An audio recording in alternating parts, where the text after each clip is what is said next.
నాని, కీర్తి సురేష్ జంటగా ప్రేక్షకుల ముందుకు వచ్చిన చిత్రం నేను లోకల్. 2017లో ఈ చిత్రం విడుదలైంది.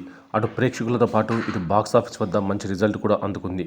ఇందులో నాని, కీర్తి సురేష్ మధ్య సాగే రొమాంటిక్ సన్నివేశాలు, బ్యూటిఫుల్ లవ్ స్టోరీకి ఆడియన్స్ ఫిదా అయ్యారు. ఇలాంటి సినిమాను వీరి కాంబినేషన్లోనే ఫ్యాన్స్ కోరుకుంటున్నారు. అయితే ఈ చిత్రం విడుదలై 7 ఏళ్లు గడిచింది.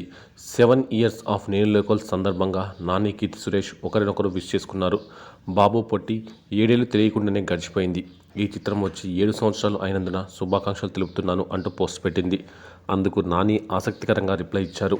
నువ్వు నా నుండి తప్పించుకోలేవు కీర్తి సురేష్, నిన్ను డిస్టర్బ్ చేస్తూనే ఉంటా అంటూ బదిలిచ్చారు. దాంతో ప్రస్తుతం ఈ పోస్ట్ నెట్టింట వైరల్గా మారింది. నేను లోకల్ సినిమా తర్వాత వీరి కాంబోలో దసరా అనే సినిమా వచ్చి కూడా బ్లాక్ బస్టర్ హిట్ సొంతం చేసుకుంది.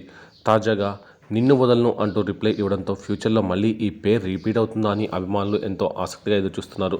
నాని, కీర్తి కాంబోలో వచ్చిన సినిమాలు మంచి విజయాలు సాధించాయి.